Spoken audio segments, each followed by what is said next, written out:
Хүмүүний зөв боломж их чинь цаг үргэлж оюун ухааны дэвшил байдаг өгөөд тэр нь үргэлж зөв бүхний сэтгэлийн цагаан тэнхлэг болон амьдралыг улам яруу сайхнаар бодох их үнэмшлийг бидэнд өглөцөө.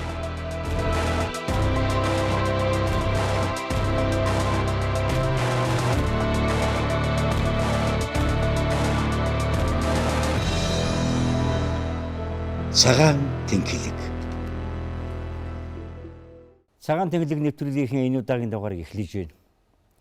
Өнөөдрийн бэлэгт өдөр энэ нэвтрүүлгийг үзэгч та бүхэнд ашиглаж байгаа энэ сайхан агшинд Монгол орон даяар багш нарын баяр болж байна. Номдор мөргмөө, багштар мөргмөө гэдэг шиг эрдэмтэн сайхан багш нараа хүндэлсэн, хойморт бодсон, сэтгэлдээ дээлсэн энэ өдөр энэ дугаар та бүхэндээ хүрч байгаа.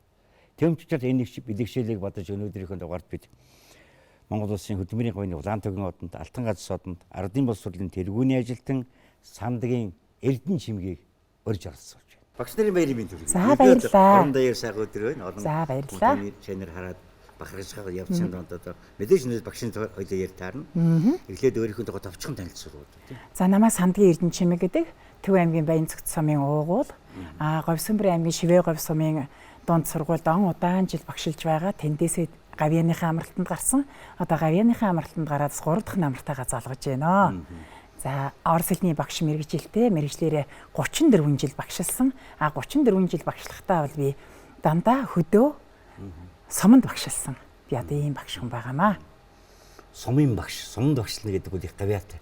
Ерөн зүгээр яг би өдөөний хүүхдэлдээ сумын одоо сэхэтнүүд л их үн хүнтэй байдэн шүү дээ. Сумын багш, сумын одоо юучид эмчч гэдэг юм. Нэг л хамгийн мундаг байдаг нөгөө манай мигмурсрынгийн сумын зан гэдэг шиг тэндээ л хамгийн байдаг. Сумын одоо анхан шатны боловсрол их орны их орн тийм ээ. Тэнд боловсрол эзэмшүүлнэ гэдэг сайхан магадгүй би тэрээр энэ зөв рүү эхлэх байхаа гэсэн юм бодол байдаг. Тэгээд ер нь анхныхаа сумын багшийг сонгов тийм ээ. Тэндээс эхлэе хоёроо. Би ер нь өөрөө хөдөө орон одоо сумын хүүхэд. Тэгээ бидний ч үед нөгөө томилолтоор одоо тэр газрын тэр суманд очиж багшлаа гэж томилдог байсан. Тэгээд би ерөөсөө суманд очиж ажиллаад тэр чигээрээ л одоо сумаар явж байгаа л 34 жилийг нэг л мэтгэд ардаа орхичжээ би. Тийм ингэж би сумын багш болсон. Би 1977 онд удсан багшин дээр сургууль төгссөн. Миний мэргэжил багш л та. Тэгээ би сургуулиа төгсөөд суманд очно гэж хэлсэн. Тэгсэн чинь шүлэмүүлэг уншилгууд хоттоор одоо ингэ мэргэжил өөр болоод явцсан. Би очсон бол сумын багш болох байсан байх. Одоо бодоход багаргалтай байх гэж боддог. Яг өнөөдөр баярын өдөр учраас хоёлоо тийм амын зөв юм ярихгүй. Аль болохоор одоо ялангуяа суманд орос хэлийг заана гэдэг. Гадаад хэлийг заана гэдэг. Соён гээгүүлэхийн нэг тийм өндөр онцлог шиг юм уу хамгийн орос хэлний багшуудад нэр үүдтэй шүү дээ. Тий, ер нь хаалаа би ч одоо насаараа суманд багшилсан гэж ярьлаа. Суманд ч одоо нэг л орос хэлний багш байдгийн шүү дээ. За тэр суманд ерөөсөө л орос хэлийг дөрмийн төвшөнд судалсан хүн тухайн одоо тэр орос хэлний багш л байдаг. Тэр сумын бүх хүүхдүүд бүгдээрээ л миний гараар л одоо орос хэл заалгасан байдаг. Тэр сумын бүх хүүхдүүд миний шав байна гэсэн үг шүү дээ. Одоо тийм сайхан учрал мэдээлэлтэй. За тэгээд одоо ингээл бас сумын багшийн жаргал гэж бас сайхан юм байна. Байлгүй яах вэ? Одоо суманд чинь миний төгссөн шавнар. Тэгээд мөн одоо сурч байгаа шавнар. Тэгээд шавнарын маань аав ээж нар бүгд л одоо ингээл нэг гараал алхахад сайн байна уу багшаал гэж бүгд л мэдлэн. Тэр үг бол үнэхээр одоо миний өстө зүрх сэтгэлийг өстө бүүэлдэг. Одоо яг би оюутан байхдаа хөдөлмөрийн баг зэвсэг сайжирснаар хөдөлмөрийн бүтээмж дээшилнэ гэж одоо шинжлэх ухааны коммунизмын онлын хичээлээр би яг энэ сэдвийг үзэж судалж ирсэн байхгүй юу. Тэгэхээр багш хүний хөдөлмөрийн баг зэвсэг бол ерөөсө сургалтын хэрэглэгдэв. Сургалтын орчин. Тий. Одоо нэг сайхан кабинеттай. Тэрэндээ бүх сургалтынхаа хэрэглэгдэхүүнийг баяжуулсан. Одоо ингээд сургалт явуулахад бол багшийн хөдөлмөр үнэхээр эрс хөнгөвчлөгддөг. Тэгээд ер нь бол багш хүн сургалтын хэрэглэгдэхүүнээр л ариун баян одоо баялаг ийм л байж ээж одоо сургалтыг сансан хэмжээндээ явуулж болдго юм шүү дээ. Хүмүүс ерөнхийдөө багш эмчиг гэхдээ мэднэ. Багш эмчиг мэддэг. Гэхдээ яг мэрэгжлийн хүний хувьд асуухад багшийн хөдөлмөрийн онцлог гэдэг их онцлог тийм ээ. Тэгэлгүй яах вэ? Багшийн хөдөлмөрийн онцлог бол маш нэр хүндтэй хөдөлмөр. Одоо багш тэгэхээр одоо үнэхээр сайхан штэ ер нь тийм ээ. Таач одоо багшийн гараар л хүмүүжсэн, би ч багш нарын гараар л хүмүүжсэн. Багш гэдэг хүн бол үнэхээр үн хүндтэй. Багшийн хөдөлмөрийн үн хүнд юугаар хэмжигдэх вэ гэхээр одоо шавнырын маань амжилт. Шавнырын маань одоо амьдралд одоо нэг сайхан нэр хүндтэй яваа. Одоо тэд бүгд чинь багшд үнэхээр одоо сэтгэлийн тайшаал амсуулдаг юм штэ. Цагаан тэнхлэг. Тэгээ багшны хөдөлмөр бол юугаар онцлог вэ гэхээр цагийг маш сайн баримталдаг болсод.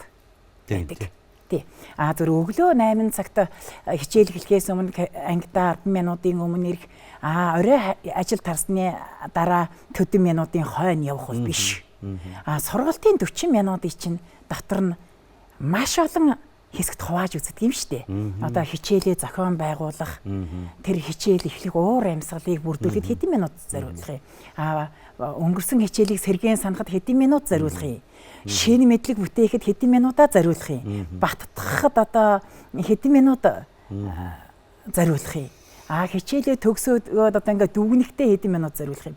Эд бүгдийг л одоо ингэж одоо минут нэг бүрчлэнд чанд баримталж байж гэмээж л хичээл амжилттай явагдана.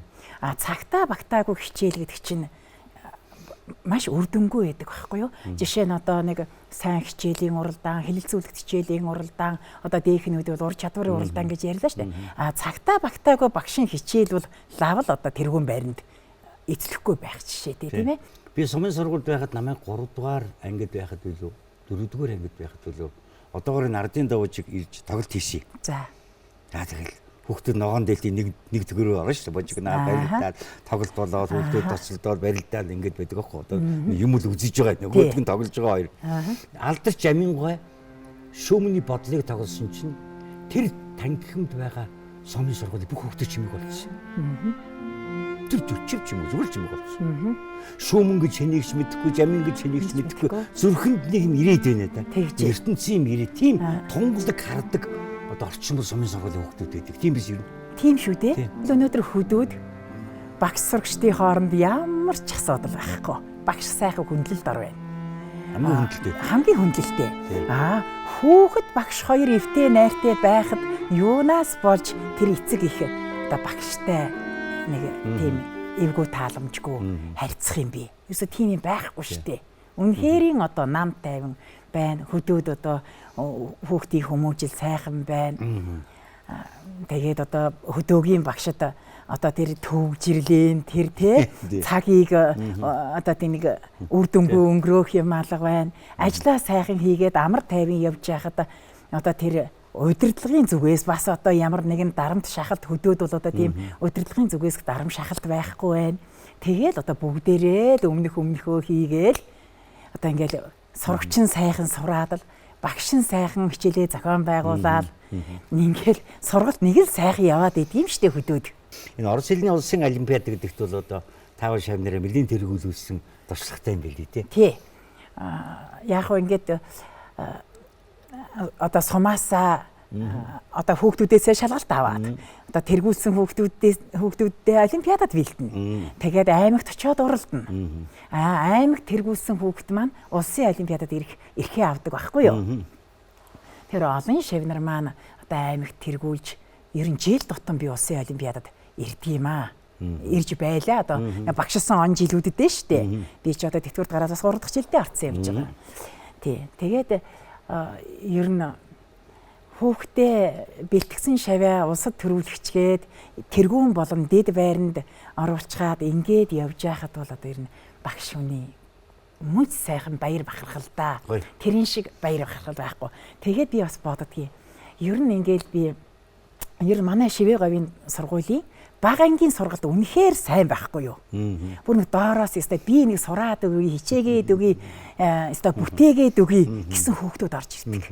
Гэхдээ тэр сайхан багш нарынхаа тэр хөдөлмөрийг одоо дунд ангид нь бид нар унгааж болохгүй шүү дээ. Бүр тэгэл тэр чигээр нь л ингээл нэг дээш нь аваад явчих ёстой.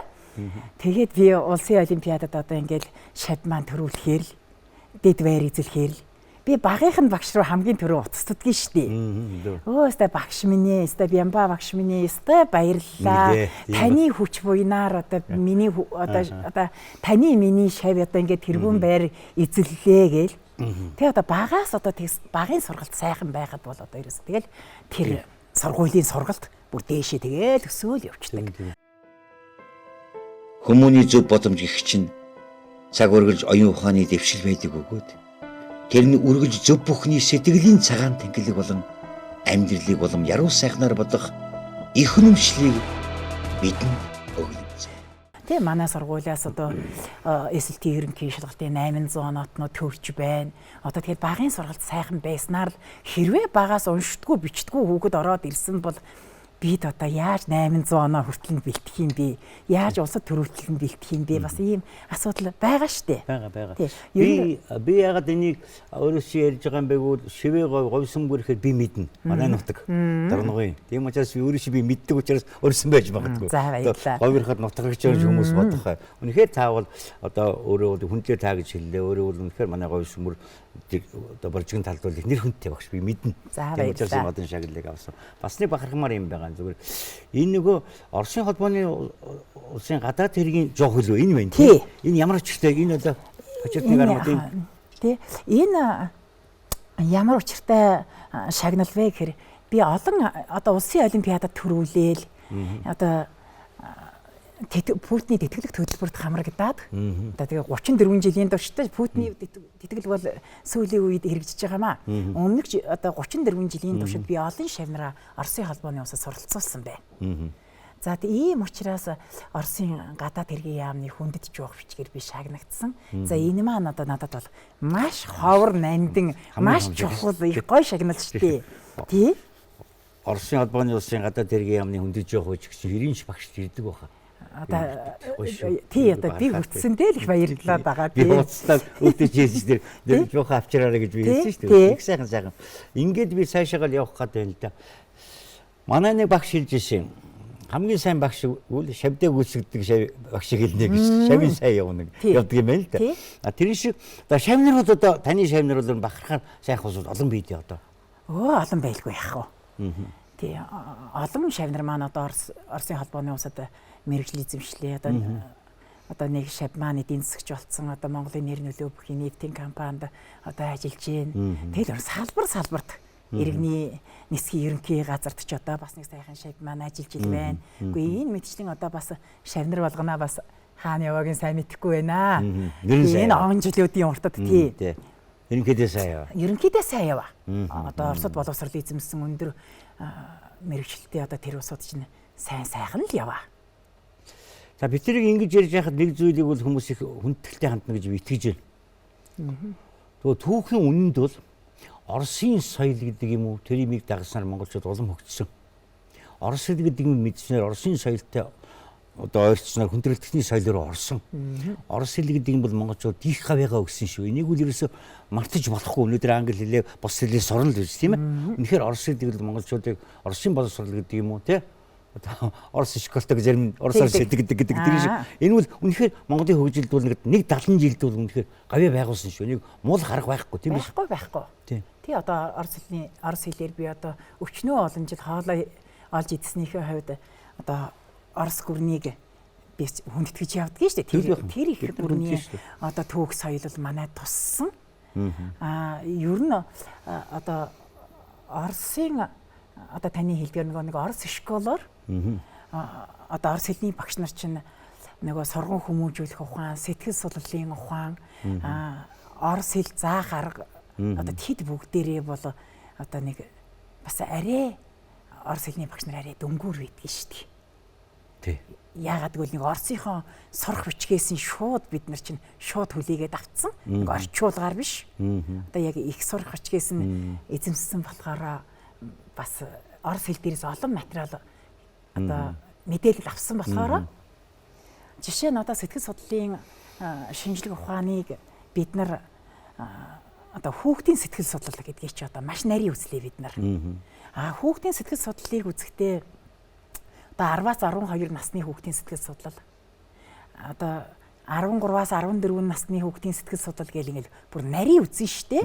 Одоо хүүхдтэй яаж харьцах вэ? Хүүхдийн сэтгэл зүй ямар байх вэ? Ямар тохиолдолд ямар болдгоо гэдгийг ч одоо нарийн үзсэн ер нь л Монголын бүх багш нар одоо тэгж үзсэн дээ ер нь. Ялангуяа өдөө орон нутагт одоо юу гэдгийг орос хэлийг сурахад заахан их онцлог байх ёстой биз ер нь бас. Хувийн онцлог бий тийм. Байлгүй яах вэ? Гадаад хэлний хичээл бол одоо нөгөө ер нь анхлан судлах гэдэг утгаараа нөгөө бага ангийн сургалт. Бүр бага ангийн 1-р ангийн сургалт, 1-2-р ангийн сургалт. Орос хэл дөнгөж үзэж байгаа одоо тэр 7-р ангийн хүүхдийн сургалт. Ер нь хоорондоо дөхүү шүү. Тэгэндээ. Тий? Жишээ нь одоо бага ангийн багш өсгнүүд өгөөл үг бүтээлгэж яхад орос хэлний багш мөн л адилхан өсгнүүд өгөөл үг бүтээлгэх үгнээсээ холбоо үгнээсээ өгүүлбэр зохиох, тэрэн дээрээ асуулт тавих, харилцан ярианд сургах гээл одоо ийм тохиолдлууд байна. Тэгээд миний одоо санаа бол гол одоо баримтлагдаг сургалтын маань арга би хүүхдийн хичээлээр одоо орос хэлний хичээлээр их тоглуулж сургадаг. Одоо бодтоор ингэд юм гэж л одоо бодит жишээн дээр л тайлбарлана гэж орос хэлийг чи хүзрийн аргаар тоглуулаад сургаж болж байгаа юм. Хөлөг тоглоомын аргаар бас ингээд дөрмийн мэдлэгээ баталгаалаас суралцж болж байгаа юм. Тэгээд энэ мэдчлэн одоо юм нэг тоглох дургүй хүүхэд гэж хизээж байхгүй шүү дээ. Тэгээд тоглоомн дээр үндэслээд хүүхдийг чинь бас хөөхөө хөгжүүлээд ингээд явчих болдог. Тэрвэтгээд хүүхдүүд чинь өөрсдөө тоглоомоо зохион шүү дээ. Багшаа ингээд тоглож болох юм байна. Тэгээ хүүхдүүд чинь их л гоё гэгээлэг ертөнц хүүхдүүдээсээ бид чинь бас суралцах юм байна. Хүүхдүүдээсээ ухаарл авах бас сайхан зүйл байдаг. Цагаан тэнхлэг. Ялангуяа энэ нэвтрүүлгийг үзэж байгаа манай Дорногийн анзаарах юм бол 1900 одоо 70 71 онд ч гэдэг юм тэр үед Дорногойд орос хэлний багш Самбуу гэж багш ирсэн юм. Зам шиг хүн. Зүгээр юм настай таягтай настай хүн. Харахад бол дээлтэй. Орос хэлийг төгсөж чаддаг. Дөрвийн гайхамшигтай сан. Дорногийн 10 жил дунд сургууль 10 жил төгсөөд ирсэн хүүхдүүд Улаанбаатарт ирээд орос хэлд ирсэн. Айдгүй байсан. Зүгээр домог шиг одоо оныгоо хөтлөөсөн. Самбуугийн шавьбар шалгахгүй оруулъя гэж зүгээр харахад даруух тэгсэн мэт дөрмийг айгүй өндөр хэмжээнд заасан. Нэг тийм оросыг тоглохгүй. Орос хэлний багш зарим жаахан тийм юм ихтэй багш нар байдаг шүү дээ. Яг зүгээр өдөөний өрөндөлтэй тэгсэн мөртлөө орос хэл заадаг. Тэр гоё шүү. Хоёрдугаар нь сөрөнж байгаа шүлгэнд байдаг юм да. Багш гэдэг бол одоо ухуулагч болдог юу болдог ягаад ингэж гоё юм гэдэг газар байхгүй. Очоогүй гэдэг. Тэр шиг байхгүй гээл. Сумын орос хэлний багш гэдэг бол сумын соёлыг гэрэл хэрэг болно гэж юм орчуулна барин тэгэл аймгийн захирал зөндөө юм зар. Тэгин штэ. Жишээ нь одоо бас их сонин юм болно. Одоо жишээ нь манай суманд одоо нэг морь үйдэг алдартай уяач бий. Одоо бас нэг гаднаас оруулж ирсэн эрлий зазрахтай. Тэгээд тэр чинь паспорттай байд юм байна. Тэр азраг. Тэгээд тэр одоо нэртэй азраг маа. Тэр нэрийг тэр одоо морин завуудад одоо нэг өгөгдсөн нэр дахин 20 жилдээ давтагддаггүй. Ихээрээ овгөлж явдаг нөгөө азраг маа. Тий. Тэр мэдчлийг сонин одоо тэгээ тэр мориныхон паспортыг одоо надаар арчуулуулахад одоо тийм зүйл бол их садан санагдаж байна. Кинонд гадаг шүү. Эми эрзэйтэн тэрийг арчуулаад. Эми эрзэйтийг бол маш олон арчуулнаа. Одоо тэгээ сүүлийн үед гоо сайхны бараанууд байна тийм ээ. Гоо сайхны барааны зургийг үзүүлээл зургийг одоо фэйсээр явуулаад энийг арчуулаад явуулаарай гээл. Ингээл энэ мэдчлэн бас сайхан штэ бас эн чинь бас хүнд тустай л хэрэг. Өөрөө чинь ажлын амжилтын тухай олон хүмүүс янз янзаар надад бас ярьсан л да. Би мэдэн л дээ. Залуу багш нартай хамтарч ажиллах, залуу багш нартай итгэх, тэдний хөгжүүлэх талд бол нэлээх ариун туршлагатай гэж хүмүүс ярьдаг юм байлээ. Ер нь тийм биз? Тийм ээ. Би ч одоо энэ Шивээгой сумда 20 гаруй жил багшилчлаа. Тэгээд миний сурагч байсан хүүхдүүд бас багш болоод одоо ингээл бас мөр зэрэгцээл одоо ажиллаж байлаа л да. Тэгээд багш хүнд чинь эдэн одоо залуу багш нартаа энийг л нэг хилээд өгчих юмсан одоо бас нэг өөрийн нэг ховор нандин дуршлага байна шүү дээ. Энийг л би нэг хилээд өгчих юмсан гэсэн тийм юм байна. За тэгээд ер нь залуу багш нар маань Ахмад багш нараасаа алив та надад нэг заагаад өгөөч энийг яад юм бол гэж гүйж ирэх нь ховор. Тэгэхээр энийг бол Ахмад багш өөрөө санаачлаг гаргаад альвээ залуу багш нар миний хүрээд ир одоо нэг тодорхой цаг товлоод та нар хүрээд ирж багш нь одоо нэг ангийн эцэг эхийн хурлыг хэрхэн үр дүнтэй зохион байгуулдгийг эцэг эхтэй одоо багшдаа яаж хамтарч ажилдгийг одоо эд бүгдийг би бас нэг хэлээд өгчмөр байдаг байхгүй юу. Тэгээ би багш нар одоо али тэгэл тэр чин залуу багш нар нэртэй боловч одоо тэгэл дунд насны одоо Ахмад насны бүгд л цугларноо. Тэгээд би одоо хамаг л байдаг л одоо ингэдэг юм шүү багш ингүүл нэг алдчих гад идэг юм шүү. Эд бүгдийг би одоо хэлж өгдөгий. Хүмүүний зөв боломж гэх чинь цаг үргэлж оюун ухааны дэвшил байдаг өгөөд тэрний үргэлж зөв бүхний сэтгэлийн цагаан тэнхлэг болон амьдралыг улам яруу сайхнаар бодох их үнэмшлийг бидэнд өглөвцээ.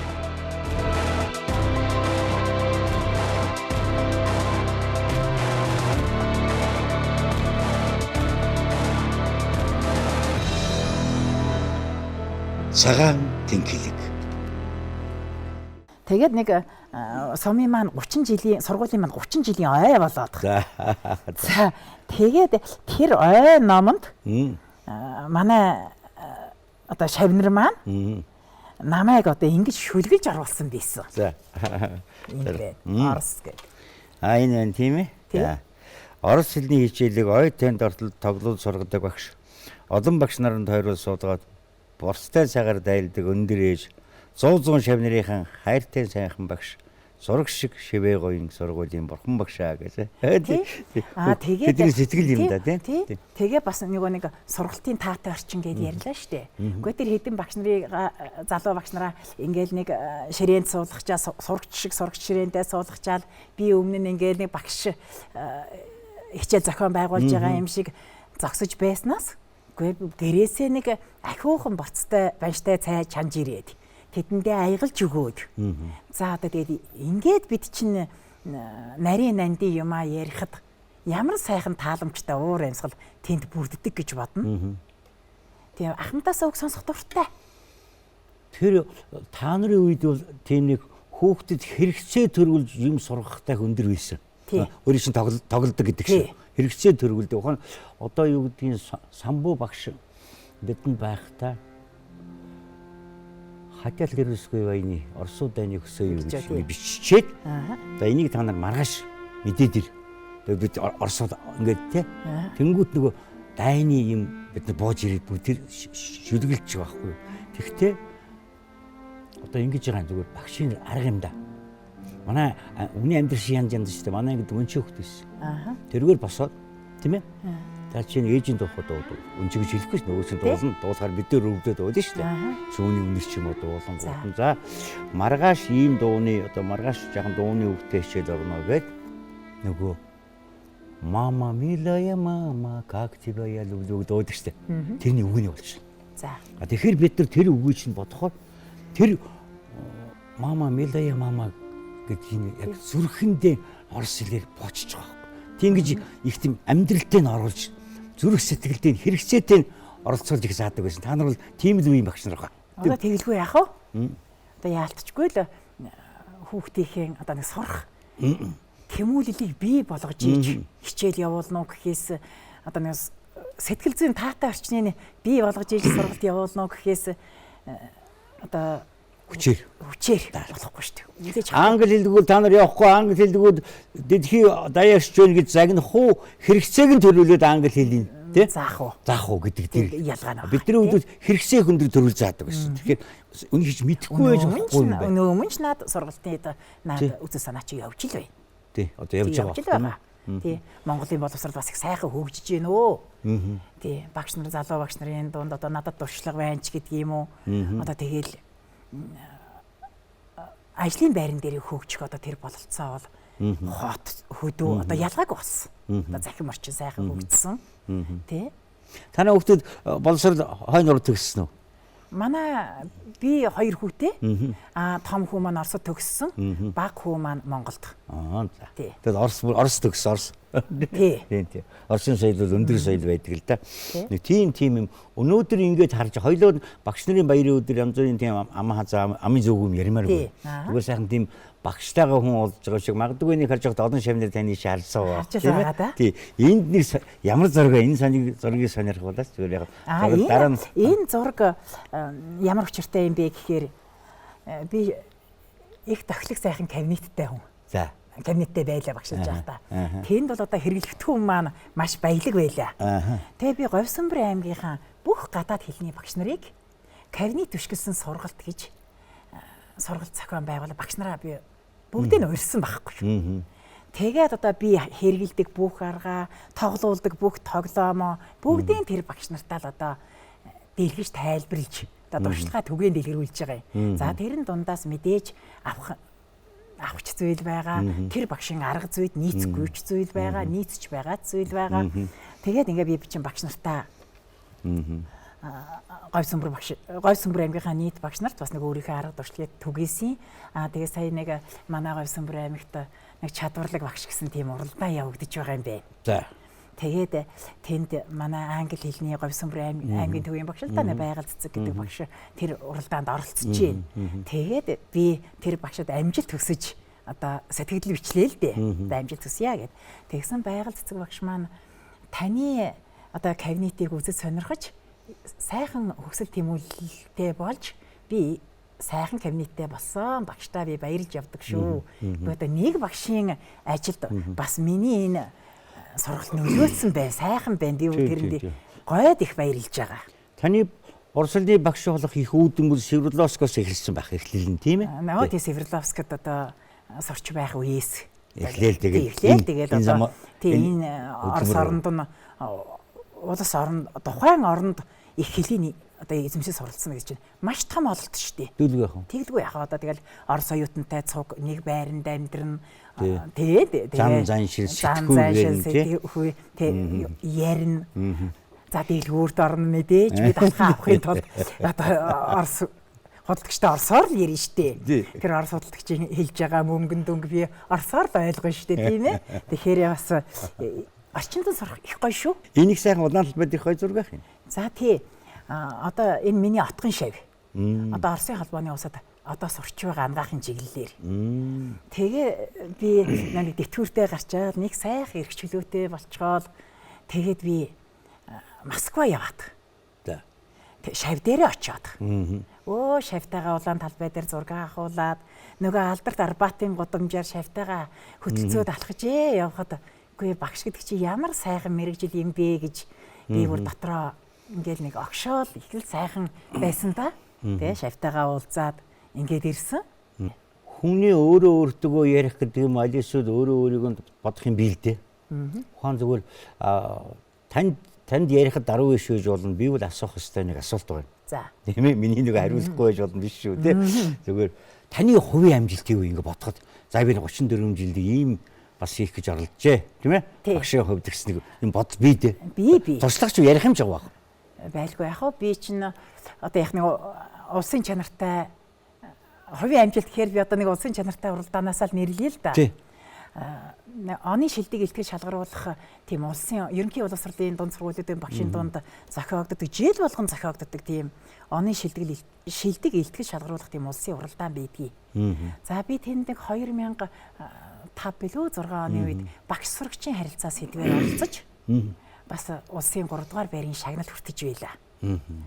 Ер нь энэ дашрамт хэлэхэд одоо сургууль дээрээ эхлээд эхний шат сургууль дээрээ явагддаг байхгүй юу? Манай сургуулийн захирал болохоор багш болгоныг энэ уралдаанд оролцсон гэдэг шаардлага тавьдаг. Энэ бол одоо бүр зайлбаргүй зөв. Багш хүн судлаач байх хэрэгтэй. Судалгааны арга зүй суралцах. Энэ чинь эрдэм шинжилгээний илтгэл шүү дээ. Тийм уран сайхны илтгэл биш. Тийм учраас тэр багш хүн бол энэ илтгэлийн явцад бол одоо судалгааны арга барил суралцаж өөрийнхөө одоо ертөнцийг нээж өөрөө бас шинжлэх ухаанч мэдлэгтэй болдог. Ийм сайхан талтай. Мөн бас нэг анги даах урлаг судлах анги даасан багш нарт нэг ном түгэе гэдэг одоо Туркээс гаралтай. Тэгээд тэр номныхоо агуулгыг л судлана. Одоо багш хүн тэр анги даах урлагтаас одоо заавал танилцуулах юм шүү дээ. Өө тэндээс маш их мэдлэг олж авч байгаа юм. Анги даах урлаг гэдэг бүхэлд нь зузаан номноос тэгээд тэндээсээ шалгалт аваад. Одоо шалгалт авах юм чинь тэр номыг чи зайлбаргүй уншин шүү дээ. Тий. Тэгээд сургуулиасаа шалгараад заавалсаас аймгаасаа шалгараад бас улсын уралдаанд орж ирж би бас нэг шагналт барин шалгарч байлаа. Тэрийг бол маш их ач холбогдол өгч маш сайн судалсан тэр номыг ирсэн. Тэр номноос маш их мэдлэг олж авсан. За ингээ бас нэг аймгийн олимпиадад багшийн төрөлд бас удаа дараа тэргүүлж улсын олимпиадад бас оролцож байсан. За энэ мэтчлийн ер нь бол багш хүний хамгийн их бахархал олимпиадад хүүхдүүд нь дээгүүр ороход юм байна тий. Ер нь тийм шүү. Тэргээр их бахархал. За тий. Бас тэгээд тэрнээс гадна эсэлтийн ерөнхий шалгалтанд 800 оноо авах чинь бас их гоё. Тийм баг. Тий. Мэдээж. Тий, мэдээж.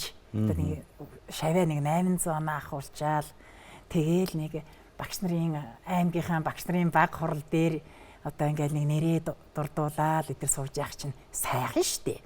Тэгээд тэр 800 оноо чинь бас нэг аймгийн маань амжилтанд маш их нөлөөлнө. Тий. Тэгэл 21 аймаг чинь жагсаагаар тавьчихлаа штэ. Дээр нь аймаг маань хэдэн сургуулиудаа жагсаагаар тавьчихдаг. Тэгээ бас тэр 800 оноо шав минь авахд би их баярлсан. Цагаан тэнхлэг.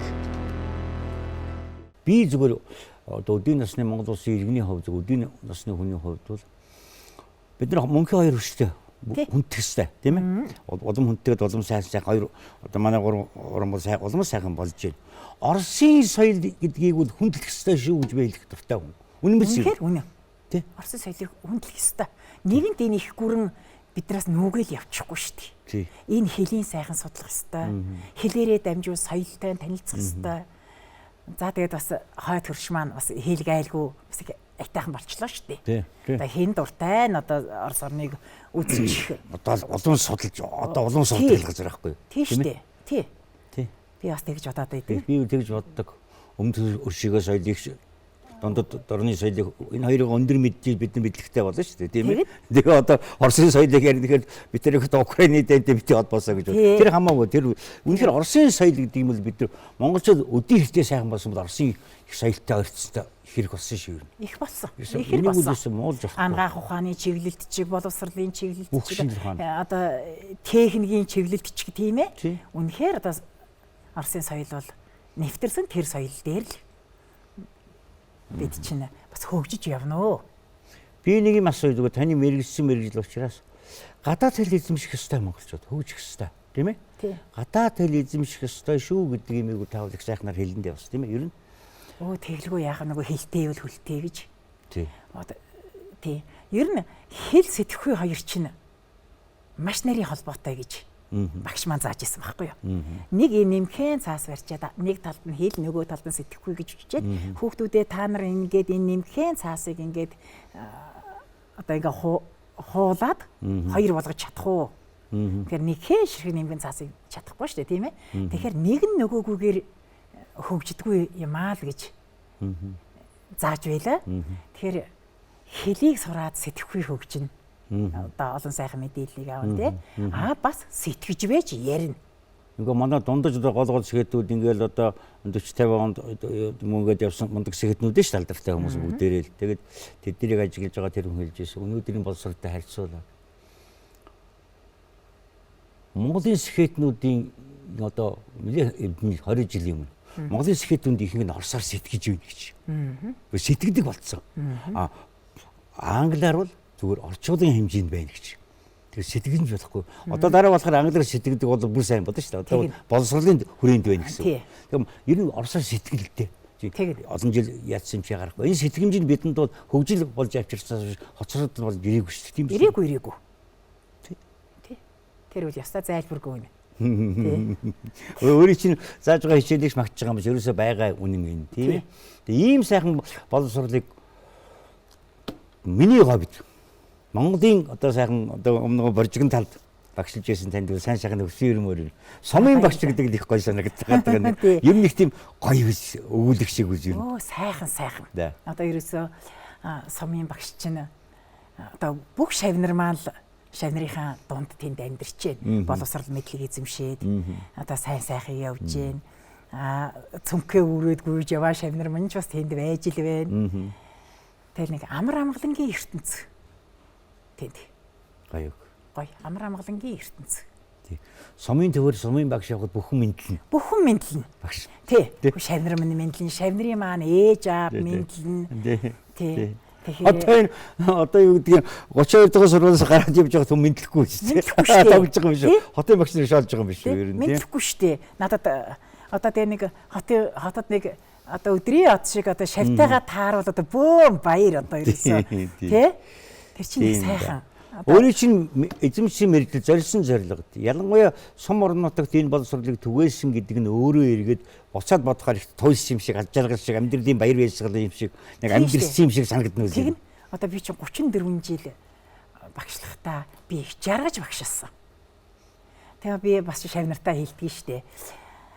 Одоо нэг бас нэг ийм шав багш нартаа нэг иймэрхүү хүүхдүүд нэг л юм хийж өгдөггүй дээ багшаа гэгээд байдаг байхгүй юу? Үгүй тэр хүүхдүүдийн чинь юм хийлгдэг хүн нь багш өөрөө байхгүй юу? Тэгээд би ер нь ярианыхаа төрөнд ер нь багш нар залуухан багш нар зөвлөхдөө хүүхдүүдээ багш нар минь битгий хүүхдүүд юм хийхгүй байх гэж хэлж байгаарэ. Тэр чинь өөрөө өөртөө л хэлж байгаа үг шүү гэж би бас сануулдгийг. Тий. Тэр хүүхдүүдийг юм хийлгдэг хүн чинь багш өөрөө байхгүй юу? Тэгээд би нөгөө анх сургууль төгсөж ирээд би одоо сумаас ажлын гараагаа эхэлсэн гэдэг хэлсэн шүү дээ. Тэгээд би нэг одоо миний анх ажлын гараагаа эхэлсэн сумын сургуулийн багш нарын өрөөнд нэг ийм самбар байсан байхгүй юу? Одоо ингээ модон арааманд улаан давуу татаж хадаад цагаан цэр дээр бичсэн нэг тийм үг байсан байхгүй юу? Тэрийг би одоо бүр энэ одоо бараг 40 жилийн дараач би тэр үгийг мартахгүй явна. Тэр нь юу гэж хэлсэн бэ гэхээр нэг сууд хүний хэлсэн үг. Би олон 10 мэргэжлийн тухай мэддэг боловч багш хүн шиг хийж бүтээхийн хүслэнд автсан хүмүүсийг ховор гэж боддгоо гэсэн үг байсан байхгүй юу. Тэгээ би тэр үгийг анх хараад юу гэж бодсон бэ гэхээр багш хүн гэдэг чинь ерөөсө зүгээр сууж л болдгүй юм бэ гэж би ойлгосон. Анх гадаад тусахтаа тэгэл ёстой л үнэхээр хийж бүтээхийн хүсэлд автаж явж ижил би 34 жилийг би ардаа гэсэн байна. Гайхамшигт яг нэвтрүүлэг биш нэвтрүүлэг дуусгах юм. Монголын боловсролын төвөд 34 жил хийж бүтээхэн түгээр эрмэл тэмүүлстэй явсан сумын багш гэж тэр одоо бол тодтох шиг гоё санагдаад байна. Ийм сайхан эрхэм сайхан хүн. Ардын боловсролын тэргүүний ажилтан хөдөлмөрийн гавны удаан төгөн одонд алтан гац содонд олон сайхан шавнартай эрхэм багш нарын мэд хүргэе. Олон багш нартай одоо мэдчилж байгаа биднийг хараад баярлж байгаа хаа гэж бодож байна. Зүгээр таньгаар дамжууд Монголын одоо бүх багшнаас баярын мэд хүргэе. Ном дор мөргмөө, багш нар мөргмөө. Сайн сайхан хүсье. Баярлалаа тань. За баярлалаа. Цагаан тэнхлэг